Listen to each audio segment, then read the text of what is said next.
Good morning everyone. In this video, we are going to cover the current affairs. For mobile optimized ebooks, please install GKToday Academy app. You can attempt the quiz in this app and you can read detailed explanation. For regular updates, please join our Telegram channel. The link is given in the description box. We have started a new channel, Civils Academy. You can subscribe to it if you find it relevant. For hard copy books, you can visit our website gktbooks.com. Now, let's start. Which state is set to form a committee to prepare the register of indigenous inhabitants of the state? So this is similar to the NRC, that is National Register of Citizens, and this decision has been taken by Nagaland. That means Nagaland government has decided to form a joint consultative committee. This joint consultative committee has been set up by Nagaland to prepare the register of indigenous inhabitants. That means the original inhabitants of that particular state. Actually, this decision to prepare this register of indigenous inhabitants was taken in 2019. Now it was in news because government has decided to form a joint consultative committee for that process. Recently, Nagaland was also in news because of NSCN, as Indian government, that is Government of India, has extended ceasefire agreement with 3 insurgent groups of NSCN. What is NSCN? It is National Socialist Council of Nagaland. So 3 insurgent groups are NSCN, NK, R and K. With these 3 groups, Government of India has extended ceasefire agreement. NSCN is a separatist group. The main goal of NSCN is to establish a sovereign Naga state. Next question is, refusal to work in essential services is prohibited under which act? So this act is ESMA, that is Essential Services Maintenance Act. So this act was enacted in 1968. The act provides a list of essential services. Why this entire issue was in news? Because recently Chhattisgarh government invoked this ESMA. So now this ESMA was invoked by Chhattisgarh government. Therefore, in certain sectors, that means in certain essential services, workers cannot deny to work. In simplest term, they cannot just say that we do not want to work today, so we are taking a leave. So what are the common examples of these essential services? For example, health workers or sanitation workers. It means these services are very essential for normal life, and therefore the people who are working or people who are providing services in these sectors cannot refuse from work. So this act was enacted to maintain delivery of essential services during a strike or bandh. Now one question for students who are going to appear in EPF4 examination. Which act provides the guidelines for strike, and now that has become a part of one of the 4 labor code? So the question is, originally which act specified the guidelines for strikes? Next question is, which institution launched an expert panel called IP Guru? So first thing first, what is IP? IP stands for Internet Protocol. So this has been done by NIXI. NIXI stands for National Internet Exchange of India. So NIXI has announced some new initiatives to spread awareness about IPv6 protocol. So 2 most common protocol are IPv4 and IPv6. IPv6 is advanced version. So now NIXI, that is National Internet Exchange of India, has announced this IP Guru initiative to support transition from IPv4 to IPv6. NIXI is also creating an education platform for IPv6, and the name of this platform is NIXI Academy. So what exactly is Internet Protocol? In simplest term, just like our vehicles have number plate, similarly on Internet, this is the number plate of your device. That means with the help of this Internet Protocol, particular device on Internet can be identified. So a specific number is assigned to each device which is connected to a computer network. One common question that can be asked in exam is, IPv4 is 32-bit binary number and IPv6 is 128-bit binary number. Next question is, which country annexed the Crimean Peninsula from Ukraine? So this country is Russia. This is the Crimean Peninsula, this is Russia, and this is the Ukraine. So you can see this is the Crimean Peninsula. The white area is of Ukraine and this colored area is of Russia. Ukraine is surrounded by countries like Romania, Poland and Belarus. The capital of Ukraine is Kyiv. So why this issue was in news? See, Russia annexed the Crimean Peninsula in 2014. Recently, this entire area was in news because Russia announced that it will close the waters leading to this Kerch Strait. So this strait connects Sea of Azov to Black Sea. Now recently, Russia was also in news because of Sputnik vaccine. Recently, India granted approval. In fact, India granted emergency use authorization to this Sputnik vaccine. So this is going to be the third vaccine in our country. First two are Covaxin and Covishield. So this is a vaccine of COVID. Now recently, a term related to COVID was in news and it is MK4482. So this is an antiviral drug and this is said to have decreased the levels of virus in the lungs. So this drug or this medicine could mitigate the high risk exposure to coronavirus. The capital of Russia is Moscow. Recently, Moscow was also in news because of Moscow Film Festival. And in this film festival, Marathi film Puglia won the Best Foreign Feature Film Award. So this is a Marathi film, name is Puglia. It won the Best Foreign Feature Film Award at Moscow Film Festival. Moscow is the capital of Russia. Recently, Russia was in news because India granted emergency use approval for its Sputnik vaccine. Now, in the context of film festival, recently one more film festival was in news and it is Venice Film Festival. And in this film festival, Italian director cum actor Roberto Benigni has been conferred the Golden Lion Award. Roberto Benigni is from Italy and he has been awarded for the movie The Life is Beautiful. Now recently, Italy was also in news as it launched first ever mega food park and food processing unit in our country and it is going to be in Gujarat. To be specific, it is going to be in Mehsana district of Gujarat. Now coming back to Russia, recently Russia was also in news because of S-400 missile defense system. So why Russia was in news because of S-400 missile defense system? Because India is purchasing these missile defense system from Russia and recently Russian government has agreed to deliver the first set of S-400 SA-21 Growler air defense system to India. Now please note that recently Turkey also purchased these missile defense system from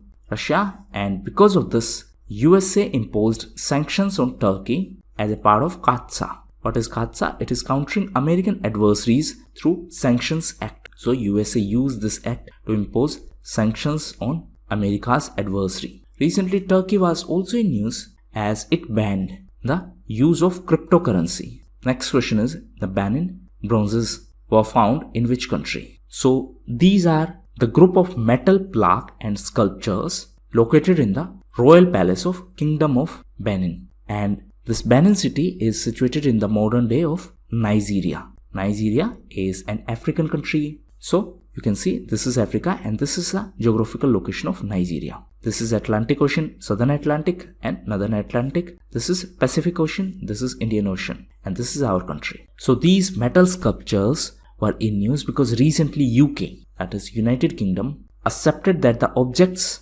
which British soldiers plundered in 1897 will be supplied to their current European custodians. In simplest term, Britishers took these sculptures from their original location. It is a similar story like Kohinoor. Now recently UK was also in news because of Nirav Modi. So recently Home Secretary of UK has ratified the extradition of diamond merchant Nirav Modi to India. Now answer in comment box, which ministry of our government is the nodal authority for the extradition process? Please note that Nirav Modi is the key accused in the PNB bank fraud. In this context, a term was also in news. It is LOU. Answer in comment box, what is the full form of LOU?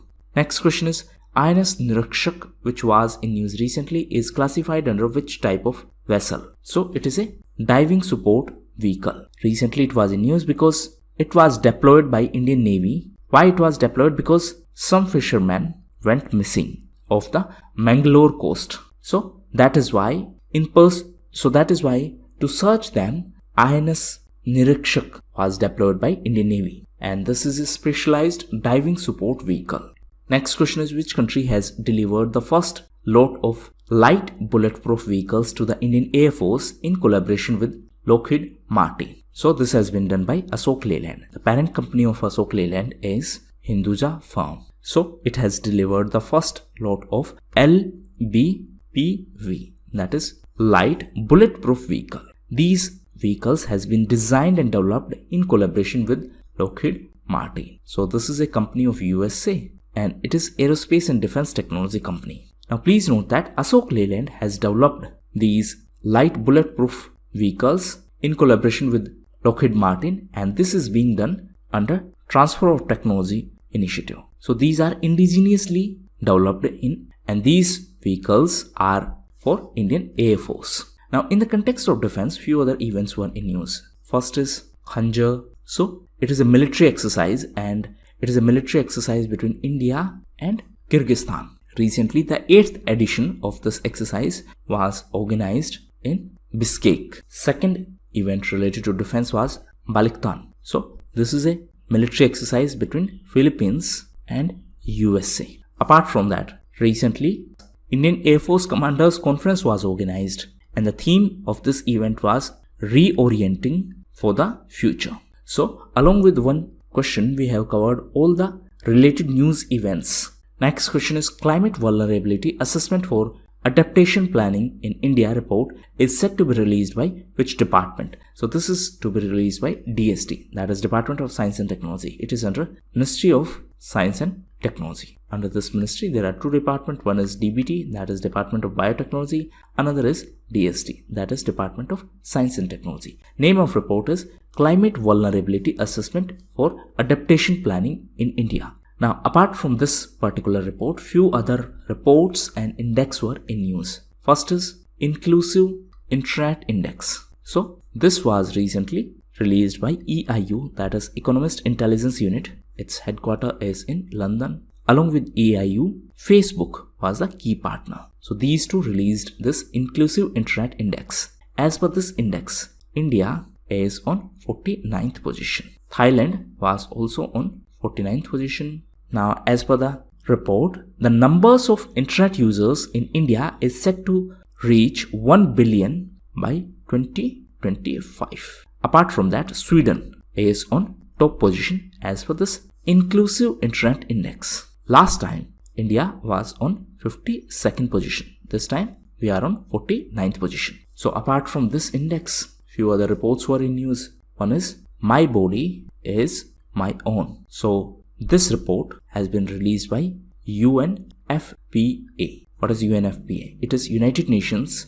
Population Fund. So this report highlights that to what extent gender gap is there in our social life, and as per this report, only 55% women are fully empowered to make their own choices. Now, in the context of gender gap and gender related issues, recently Ministry of Rural Development launched Gender Samvad event. Samvad stands for dialogue. So this is a joint initiative of Deen Dayal Antyodaya Yojana, National Rural Livelihood Mission, along with IWWAGE.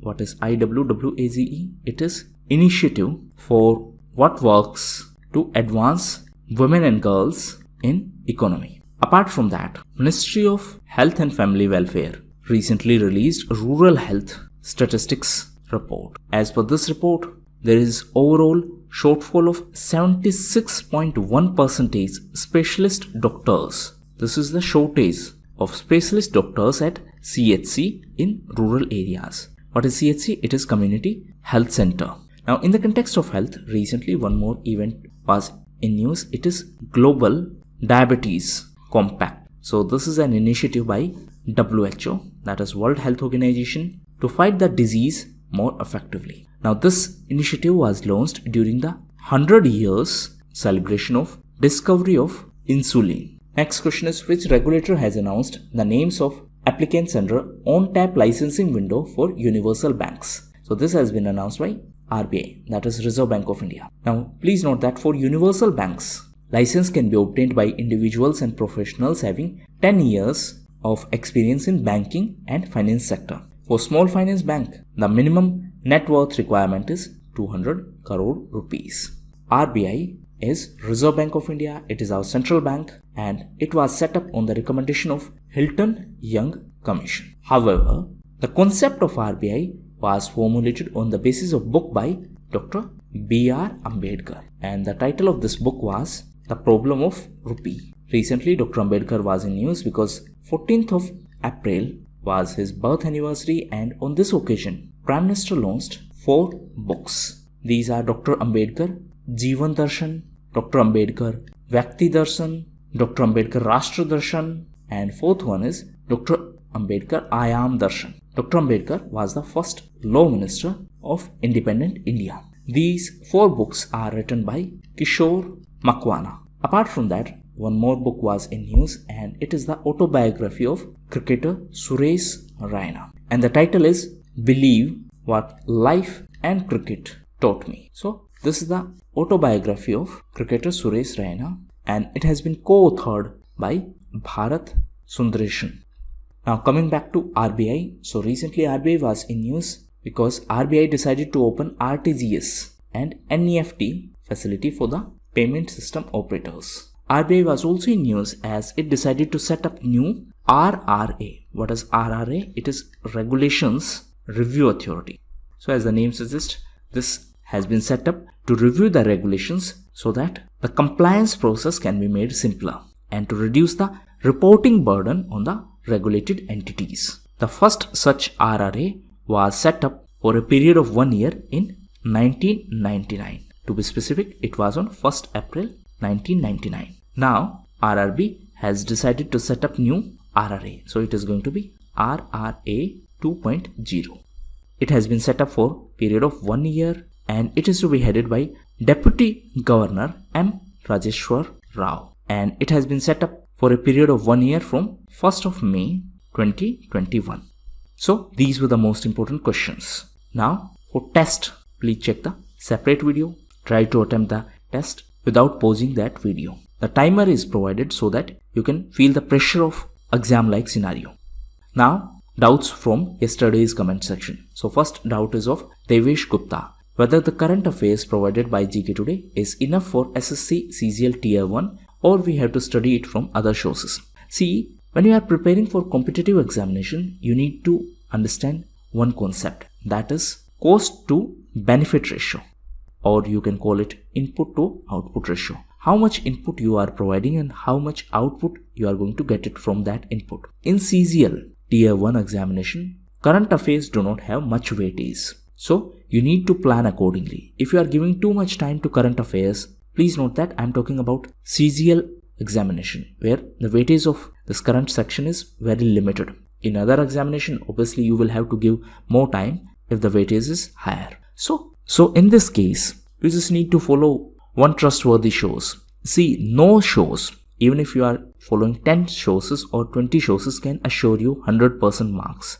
Your goal should be to score maximum marks in limited amount of time. So one source is more than enough, and if you follow GKToday religiously, that means if you follow these videos religiously and if you revise them on regular basis, this is more than enough. Next is, what type of current affairs are more important for civil services examination and for state PCS? We have started a new series of MCQ. Right now the questions are provided in text format only, and this is available on GKToday Academy app. You can check the link of that app from the description box. Soon we are going to start the video series for the same. So this is in our pipeline. Till then you can practice MCQ from that app. Next question is of Nasir. How to overcome the dilemma of choosing correct options while solving question paper, and how to ensure consistency. So, 2 important points. First, you have studied properly. Now, when you are solving test, you are not able to find the correct answer. Now, this is common issue in case of UPSC examinations and in case of certain state PCS examination, because their options are quite tricky. So, suppose 4 options are given. Now, instead of selecting the correct option, or instead of trying to select the correct option, try to eliminate the incorrect one. This will help you in improving your accuracy. So suppose in this present case, B is the correct answer, but you are not sure about it. So first check whether A can be answered or not. If you find one reason that it cannot be the answer of this particular question, then try to eliminate A. Similarly, you can try to eliminate remaining options also. So instead of going for the selection of correct answer, try to eliminate the incorrect one. Second is how to maintain consistency. This is the most common doubt and most common problem which is faced by the aspirants. First and foremost, you need to set up 3 things. Your sleep time, sleep on a fixed time, wake up on a fixed time, and once you wake up within 30 minutes, you should start studying. So first rule is sleep on fixed time, wake up on fixed time, and start studying on fixed time. These 3 rules will help you or will help your body. See, the only rule of consistency is that you need to be self-disciplined. Motivation will not help you in longer run. So please do not give too much importance to motivation. Instead of that, focus on discipline. Next doubt is by Jagdish Kumar. He is an employed person, and the doubt is, if I sit for study, any one issue or small distraction cause a loss of use time and stress to mind. So how to stay focused, how to stay calm while studying. Okay, first and foremost, put 2 things in flight mode. First is your phone and second is yourself. When you are studying, even if you are studying through mobile phone, try to disconnect it from internet. If you are watching videos, then try to download them first. Second thing is put yourself in flight mode. What does that mean? That means lock yourself. If you are in room, suppose you are living with your family, tell them that I am studying and no one should disturb me for this much time. Another thing that you can follow is Pomodoro method. Try to study in small time periods. For example, you can have a study session of say 25 minutes. Try to repeat the same again and again. Once you are comfortable with 25 minutes, then sit for 30 minutes, then 35 minutes, and so on. The problem is that in today's era, mobile is the biggest distraction. Mobile is the biggest distraction. So you need to work on it.